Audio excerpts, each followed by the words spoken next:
No sé si ustedes notaron, el día de hoy tuvimos otro músico adicional, nuestra hermana Susana con el pandero.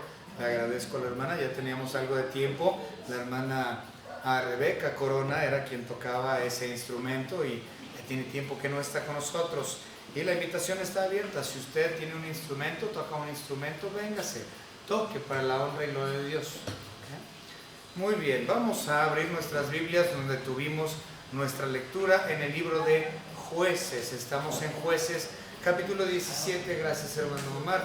Y aquí en Jueces capítulo 17 comienza el fin, o podremos llamarlo la conclusión como tal, del libro de Jueces.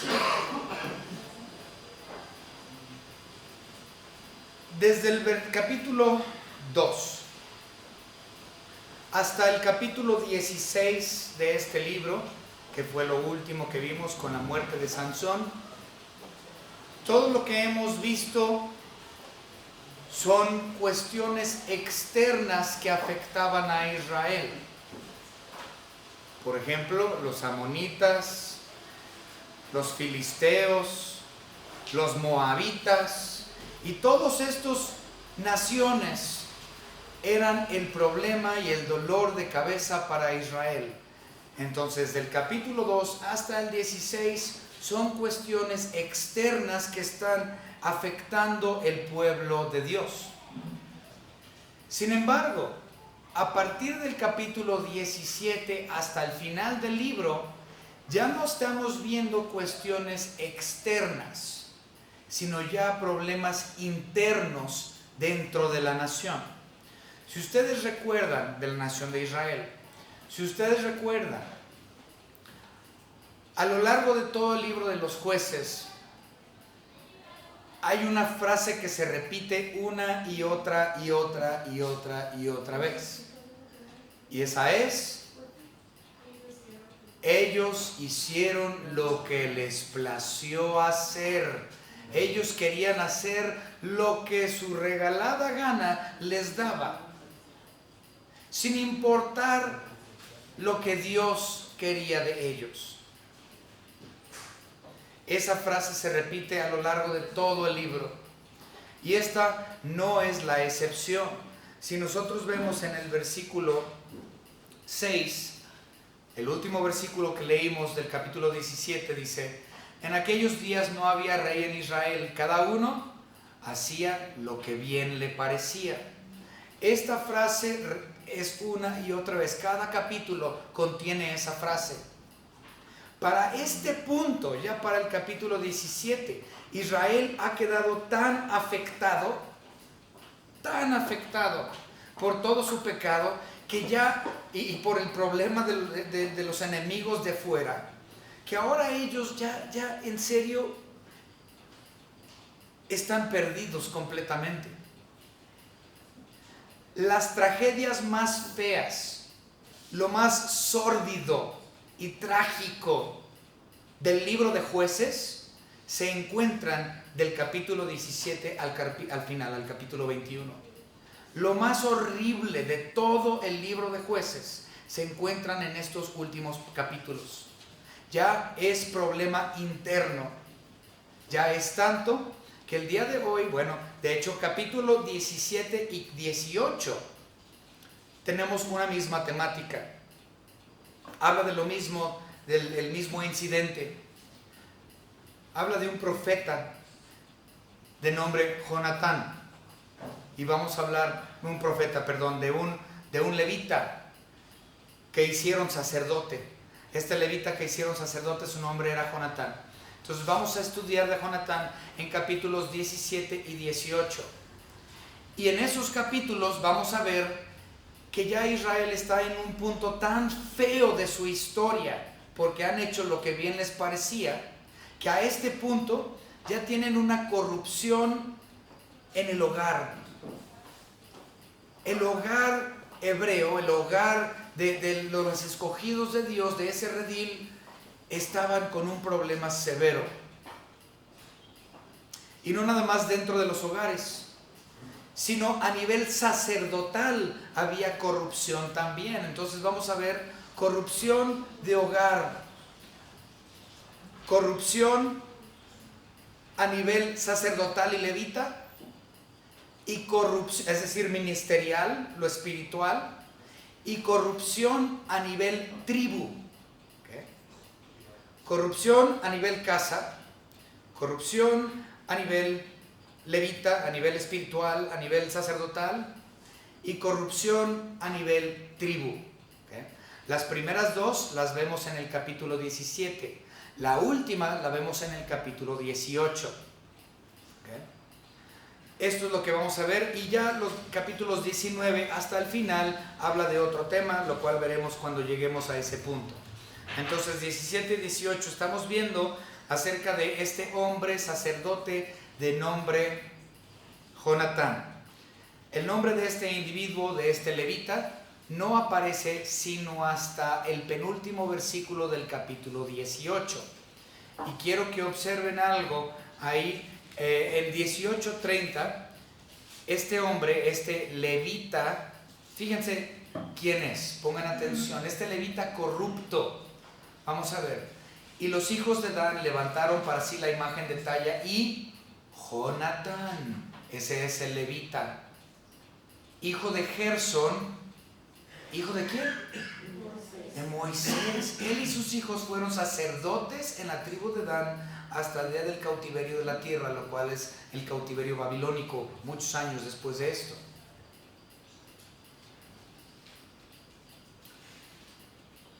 Era tan grande la corrupción de Israel que había llegado a corromper incluso a la familia directa de Moisés. Estamos hablando de su nieto, no de su tataranieto, no, su nieto. O sea, una generación después. Y ya se había corrompido la línea de Moisés por Jonatán, su nieto. Así de corrupto estaba Israel. Entonces vamos a comenzar con una oración. Y espero que pongan mucha atención a estos siguientes capítulos, porque realmente, como mencioné, es lo más sórdido, lo más feo, es la tragedia más grande que ocurrió en esta sección del libro de los jueces. Y fue un problema interno ya. Ya no venía de fuera, ya estaba ahí. Vamos a orar. Señor Padre, le damos gracias por todo lo que usted nos ha dado, por su salvación preciosa. Gracias, Señor, por su palabra, la cual podemos tener y tenemos en nuestras manos, Señor. Podemos leerla y escudriñarla. Gracias por su Espíritu Santo que nos ayuda a comprender lo que estamos leyendo. Gracias, Señor, por esa revelación, esa iluminación que nos es traída mediante su Santo Espíritu. Señor Padre, le damos gracias por esta su congregación local. Le pedimos, Señor, que los hermanos salgan edificados y con mayor comprensión de quién es usted, Señor, y su Hijo Jesucristo. También le damos gracias por las otras iglesias, aquellas iglesias que también son parte de su cuerpo, que están en otras localidades, Señor, predicando el verdadero evangelio.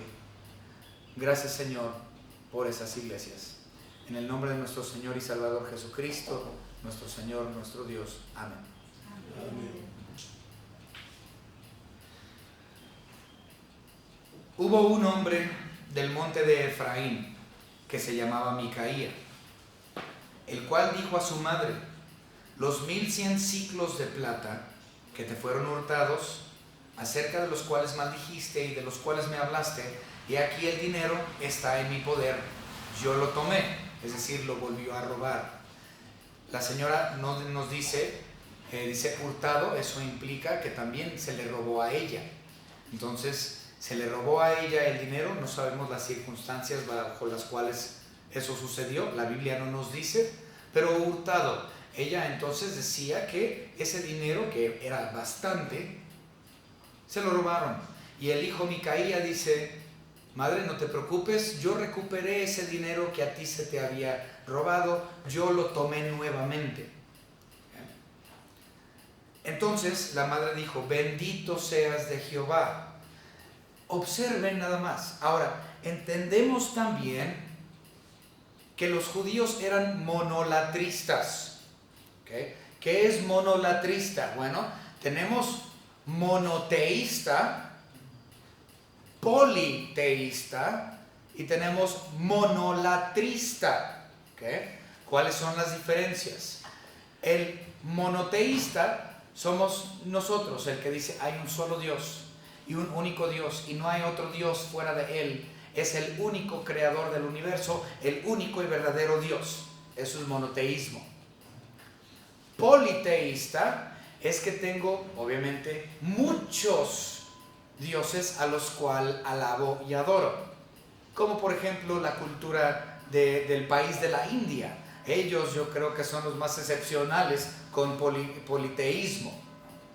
Y después tenemos a los monolatristas, de lo cual Israel era. Un monolatrista es aquella persona que dice, bueno, tengo dioses, un Dios primario y tengo algunos otros secundarios. Pero el primario es el que yo adoro, ese es el bueno, ese es el mero mero.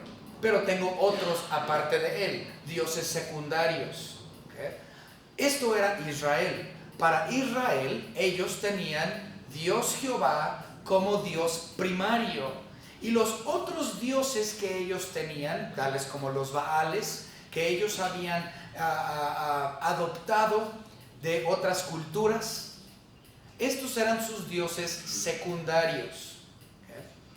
En el día actual, de hecho, después de Babilonia, cuando ellos regresaron después del cautiverio, fue cuando ellos realmente comenzaron a ser monoteístas. Previo a el cautiverio en Babilonia, ellos eran monolatristas. ¿Okay? Entonces, esto es antes de la caída de Babilonia. Esto ya lo vimos, leímos el versículo, cuando vimos que Jonatán, este levita, es nieto de Moisés. Ahí mismo dice, fíjense, entonces Jueces 18:30 nos dice: y los hijos de Dan levantaron para sí la imagen de talla, y Jonatán, hijo de Gersón, hijo de Moisés, él y sus hijos fueron sacerdotes en la tribu de Dan hasta el día del cautiverio de la tierra. ¿Okay? Entonces, eso nos indica que estas acciones, esto que estamos leyendo, ocurrió previo al cautiverio babilónico. Por lo tanto, Israel aún está en un estado monolatrista. Tienen a Dios Jehová como principal, pero tienen dioses secundarios. ¿Okay? Entonces continuamos leyendo. Entonces estamos en Jueces capítulo 17. Dice, bendito, 17 versículo 2, la última parte del versículo 2. Entonces el hijo vuelve a tomar el dinero que le habían robado a la mamá y se lo entrega, y ella le dice, bendito seas de Jehová, Dios principal, Dios primario para los judíos, hijo mío. Y él devolvió los 1100 siclos de plata a su madre. Dijo, no mamá, mira, este es dinero, yo te lo regreso. Y su madre dijo, en verdad he dedicado el dinero a Jehová por mi hijo, para hacer una imagen de talla y una de fundición. Entonces, dioses secundarios. Dice la mamá, pues gracias mi hijo porque me has regresado este dinero que me robaron. Pero ella dice, yo había dedicado este dinero a Dios. Entonces voy a mandar a hacer que se hagan 2 imágenes, 2 ídolos. No nos dice específicamente cuáles son los 2 ídolos que ella mandó a hacer, pero mandó a hacer 2, una de talla y uno de fundición. El de talla normalmente es el que se hacía de algún tipo de piedra, que se tallaba en piedra, o algún tipo de madera también, se tallaba en madera y se hacía la estatua, la imagen, el dios secundario. Entonces el de fundición era de metal, y normalmente eran en moldes, y se vertía obviamente el metal fundido, y salía pues al molde. Esos eran los de fundición. Entonces uno era de talla y el otro era de fundición a molde. ¿Okay?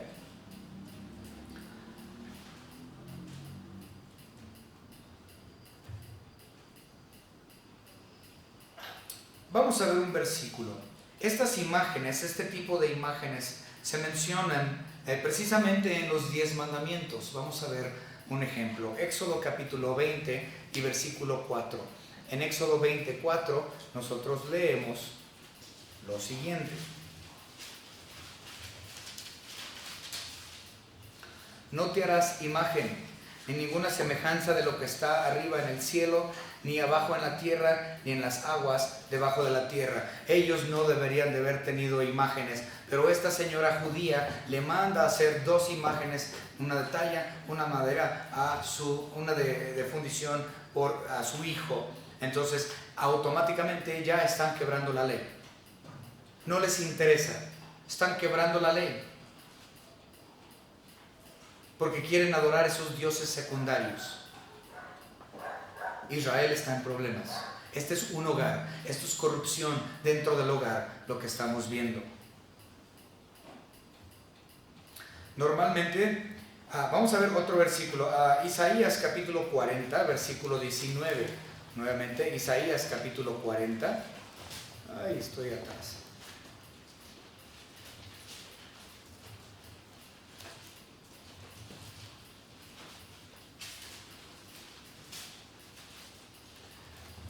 Nuevamente, Isaías 40, 19. La palabra de nuestro Señor dice lo siguiente. El artífice prepara la imagen de talla, el platero le extiende el oro y le funde cadenas de plata. Entonces, siempre podemos ver los de talla y los de fundición en la Biblia. Y nada ha cambiado. Los ídolos que hay en la actualidad son de talla, o los tallan de madera, o son de molde. Pero en la actualidad los hacen de yeso, pero también hay los más caros en piedra. Yo los he visto en cantera. Nada ha cambiado.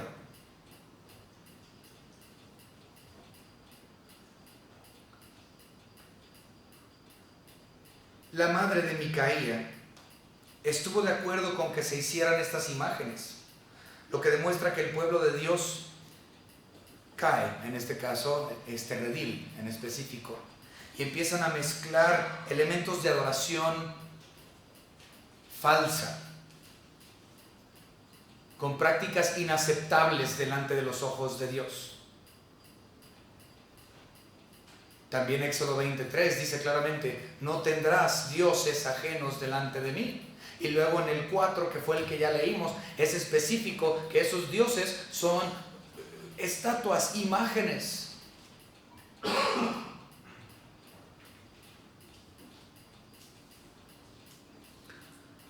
Continuamos con nuestra lectura. Dice, mas él devolvió el dinero de su madre y tomó su madre 200 ciclos de plata, los de fundidor. Yo lo leímos. Versículo 5. Y este hombre Micaía tuvo casa de dioses. O sea, su casa, la casa de él estaba corrompida. E hizo efod y terafines. ¿Qué es un efod y qué son terafines?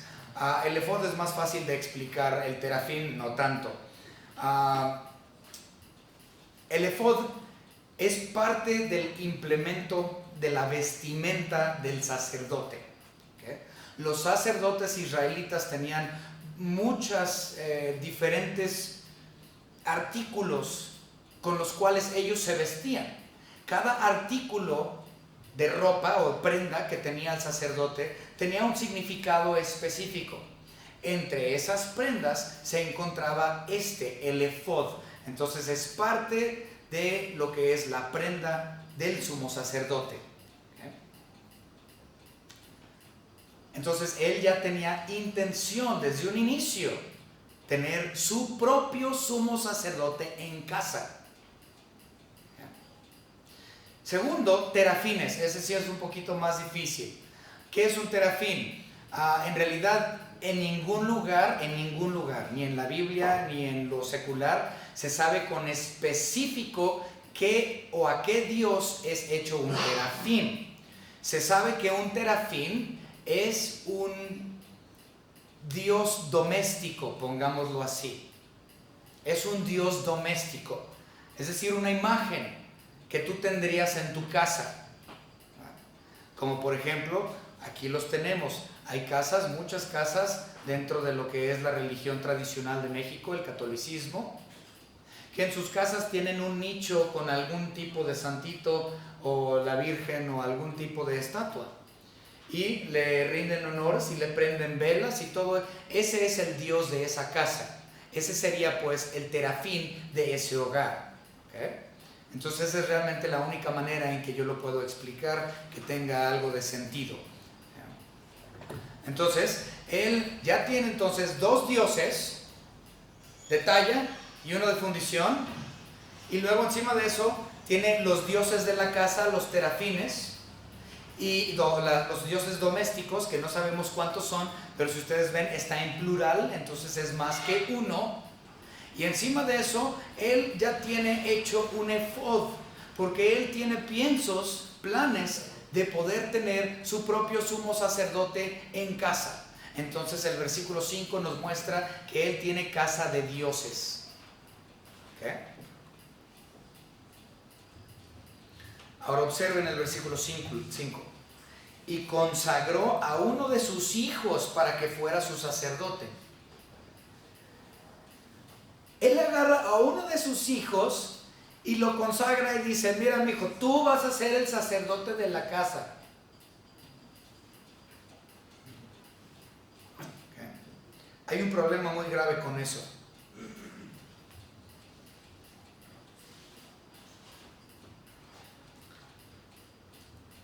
Este es un cargo que no estaba destinado para servicio privado. El sacerdocio siempre fue destinado para servicio y ministerio público, específicamente en el tabernáculo y posteriormente en el templo cuando este fue hecho. Pero siempre era para adoración o ministerio público y no privado. Segundo, además, para poder ser sacerdote, tenía que ser descendiente de Aarón. Él no era descendiente de Aarón y ni siquiera era un levita. No era ni descendiente de Aarón, ni siquiera era levita. Era un judío común y corriente.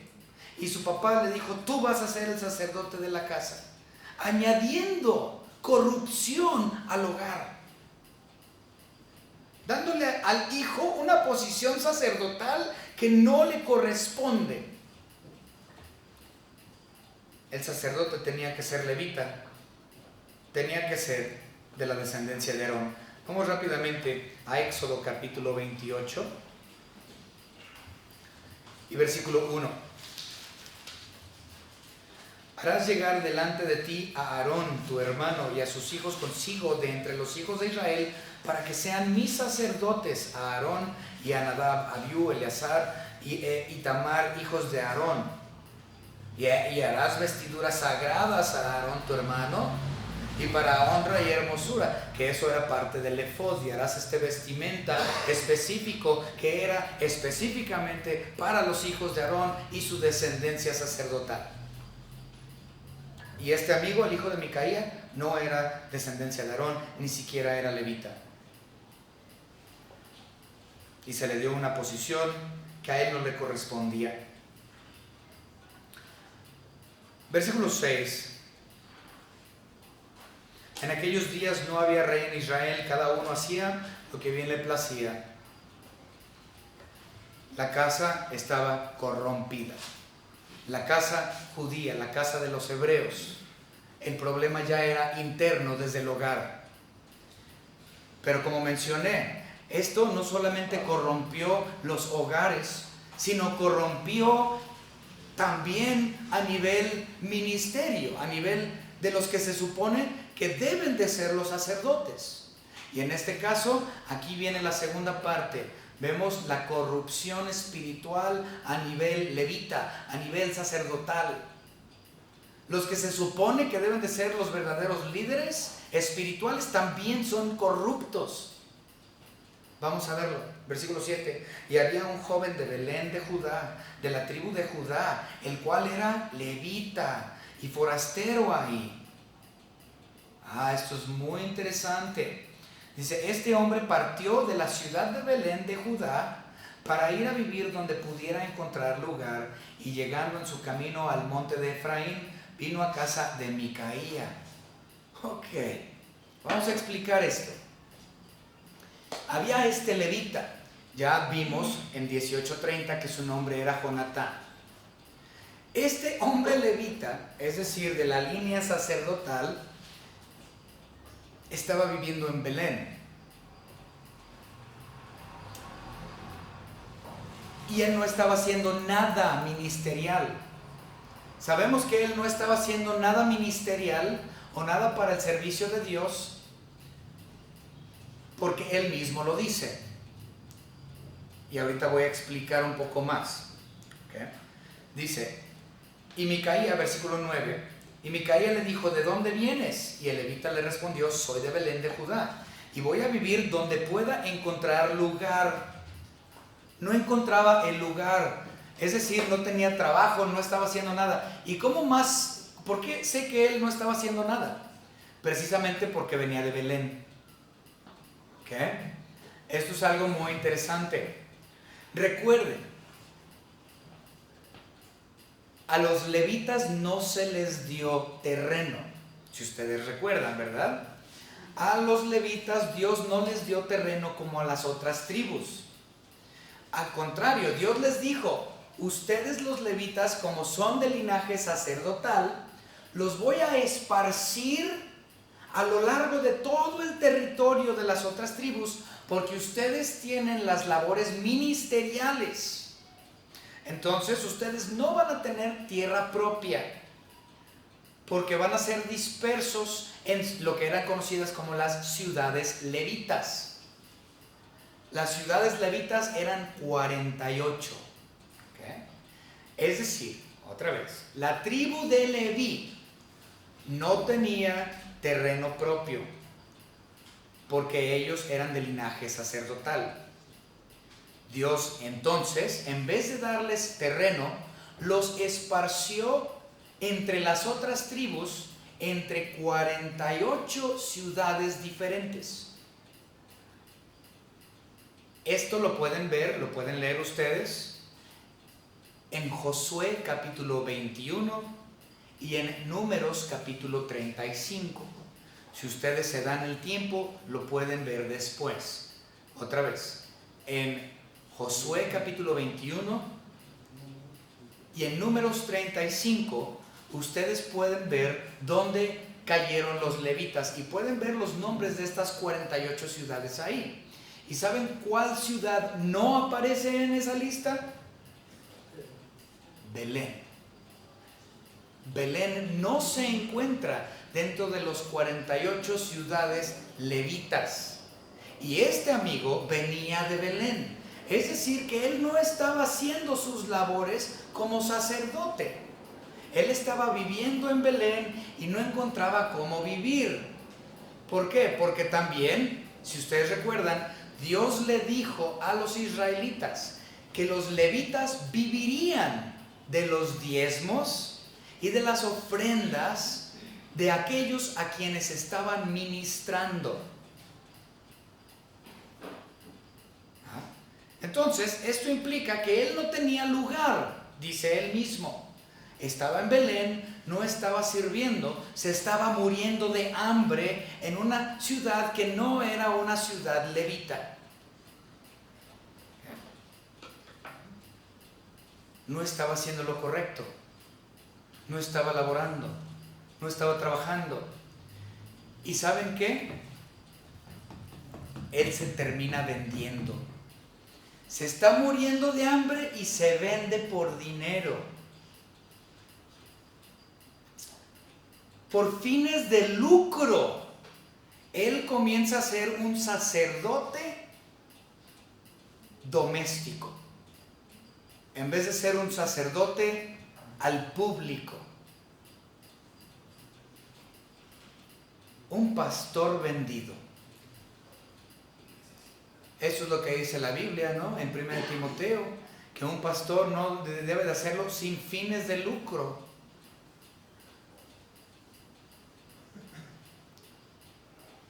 No por avaricia. Y este amigo tiene ese problema. Dice el versículo 10, entonces Micaía le dijo, quédate en mi casa y serás para mí padre y sacerdote, y yo te daré 10 siclos de plata por año. vestidos y comida. Dijo el sacerdote, pues de estar en Belén sin hacer nada, muriéndome de hambre porque no me pagan, ni siquiera estoy haciendo nada porque no estoy en una ciudad sacerdotal o en una ciudad levita, entonces pues mejor yo me voy a buscar de dónde. Y vende su ministerio por algunos cuantos ciclos de plata anuales. Corrupción a nivel sacerdotal. Y el levita se quedó. Agradó pues al levita morar con aquel hombre, y fue para él como uno de sus hijos, y Micaía consagró al levita, y aquel joven le servía de sacerdote, y permaneció en casa de Micaía. Ahora, si ustedes recuerdan por el versículo 5, el papá ya tenía un sacerdote en casa, que es el hijo que él había apuntado, pero él entendía que su hijo no era realmente para ese trabajo. Y de repente pasa por ahí un levita verdadero y él dice, ¡oh! Ahora sí tengo la oportunidad de tener un verdadero sacerdote. Dios va a estar conmigo. Y mis otros dioses también.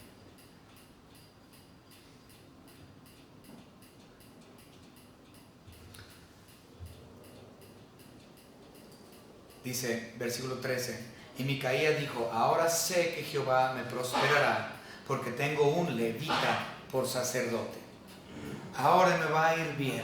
Entonces este sacerdote levita, Jonatán, nieto de Moisés, se vende por dinero. Y el otro dice, ahora Dios me va a prosperar, y él desplaza al sacerdocio de su hijo y ahora pone a Jonatán en ese lugar. Por lo tanto, acabamos de ver dos: corrupción en el hogar a nivel hebreo y corrupción a nivel religioso y ministerial. En el capítulo 18 nosotros vamos a ver, en el capítulo 18 nosotros vamos a ver la corrupción a nivel tribu. Todo el capítulo 18 sigue siendo este asunto de Micaía y de Jonatán, pero ahora tenemos a toda una tribu que está también involucrado en este problema, que son la tribu de Dan. Si ustedes recuerdan, acabamos de ver a uno de los jueces, el último juez, que era de la tribu de Dan, y este es Sansón. Sansón era de la tribu de Dan, pero si ustedes observan en un mapa, que seguramente su Biblia tendrá un mapa en la parte final de ella, Dan, al igual que los levitas, no tenían posesión de tierra. Los de Dan tampoco. Si ustedes recuerdan o regresan a los capítulos anteriores donde vimos a Sansón, Sansón en realidad él vivía dentro de la tribu de Judá, ¿va? Entonces la familia de él, esa parte de los danitas, vivía en la tribu de Judá porque no tenían un lugar propio, jamás lo tuvieron. Entonces hubo un asunto con los danitas. Los danitas comenzaron a buscar un lugar propio, finalmente. Y empieza lo que es conocido como algunos lo llaman la búsqueda de Dan, pero es, una exploración por parte de la tribu. Y ellos salen de donde se encontraban para ver dónde podían posicionarse y tener lugar propio. Entonces lo que estamos viendo, o lo que vamos a ver la próxima semana en el capítulo 18, es precisamente esa, la migración danita, cuando ellos salen en busca de su propia tierra. ¿Y saben con quién se encuentran? Con Micaía y con su sacerdote Jonatán. Y pasa algo muy interesante. Podemos ver la corrupción de todo el pueblo de Dan. Y posteriormente vamos a ver que Jonatán se vuelve a vender por más dinero. Le convenía. Entonces, el sacerdocio continuó empeorando y llegó la corrupción a toda la tribu. Y sabemos que eventualmente, antes del cautiverio babilónico, la corrupción había llegado a todas las tribus de Israel. Espero que esto haya sido de entendimiento para ustedes y entender que el hacer lo que te place y continuar en el camino de tus propias pasiones y tu propia voluntad te va a llevar a una destrucción absoluta, una destrucción interna, la cual solamente va a empeorar. El fin, la destrucción. No hacemos lo que nos place, obedecemos a aquel quien nos ha llamado. Y aunque sí, nosotros no somos perfectos y por lo tanto no siempre fieles, pero Él nos ha llamado a obedecer. No permita corrupción en su hogar. Y hoy el sacerdote del hogar es el padre. No delegue su responsabilidad sacerdotal a su hijo o a sus hijos. Eso le corresponde a usted. No corrompa su hogar. No venda su sacerdocio. Vamos a orar. Señor Padre, gracias le damos por todo lo que nos ha dado. Gracias, Señor, por su salvación, la cual usted nos ha dado por medio de su Hijo Jesucristo. Gracias, Señor, por el ejemplo que vemos aquí con Israel, que llegaron al punto de por hacer el sumo bien, lo que a ellos bien les placía, llegaron a una corrupción absoluta que eventualmente tomó a toda la nación. Y por lo tanto usted, Señor, los llevó a cautiverio por su idolatría. Gracias, Señor, por nuestros hijos y aquellos que son abuelos, por los nietos. Le pedimos, Señor, que nosotros podamos hacer lo que usted estipuló, tanto en Deuteronomio 6 como en otros lugares también en la Biblia, en el Nuevo Testamento, donde se nos dice que instruyamos bien a nuestros hijos, porque podemos ver la generación, 2 generaciones después de Moisés, ya se habían corrompido, porque no se enseñaba la verdad. Oramos por nuestros hijos, por nuestros nietos. Gracias, Señor, por su misericordia en cuanto a la salvación y porque usted está en total control de ella. En el nombre de nuestro Señor y Salvador Jesucristo, nuestro Señor y Dios. Amén.